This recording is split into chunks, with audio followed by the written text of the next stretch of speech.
Roguelikes are the potatoes of the gaming world.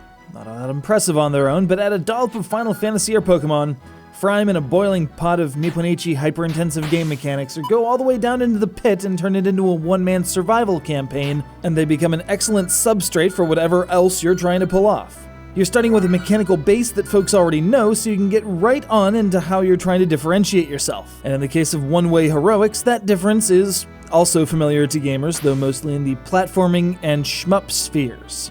Auto-scrolling.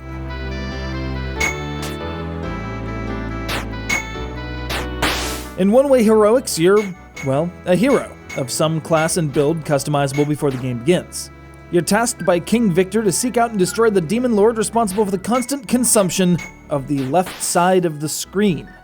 Yes, while most roguelikes are all about exploring each floor, this one tells you right from the jump where you need to go. Right.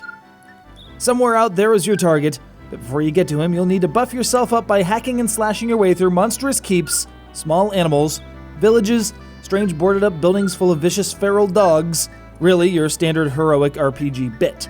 But while you're grinding and leveling and conducting commerce, the void at the left of the screen continues its inexorable progress. Just make sure you can get out of wherever you get yourself into.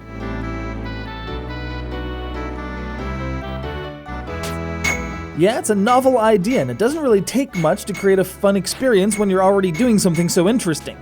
But to one-way heroics' credit, the presentation is well handled, if a bit busy at times. You've got your standard array of sprites on a map for depicting the action, as well as... oh geez. Your floating HP, SP, and energy bars, a mini-map, current effects, and equipment condition there on the bottom right. Then going clockwise, you've got your current encumbrance, cash on hand, date, time, region, distance, activity log, portrait, party member status, and then in the top right, the clock what counts down to the appearance of the dread Demon Lord.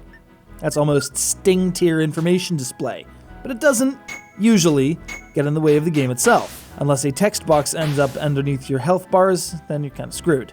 Important folks, like the fairy companion you can bug for advice at will and who provides post-mortem tips and information should you fail, even have larger anime-style character art, so it's not all just tiny sprites running to the right for hours at a time.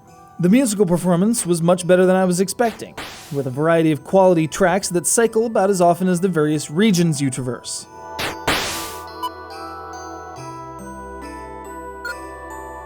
It's a novel concept with a quality presentation, and that alone should be enough to recommend one-way heroics. But what makes it a must-play is the level of depth that you can unlock by getting familiar with all the mechanics. At the end of each playthrough, whether or not you actually manage to succeed in your quest, your performance will be totaled into a number of hero points you can spend on unlocking new perks, classes, or dimensional vault space for keeping items between playthroughs. Still not happy? How about shared worlds with campaign-specific bonuses and extra challenges, each with its own leaderboard? Hell, you can even tweet out the results of your adventures right from the game. So what the heck are you waiting for? You should obtain... oh god, it's the Untitled card, I guess we're done here. Ah!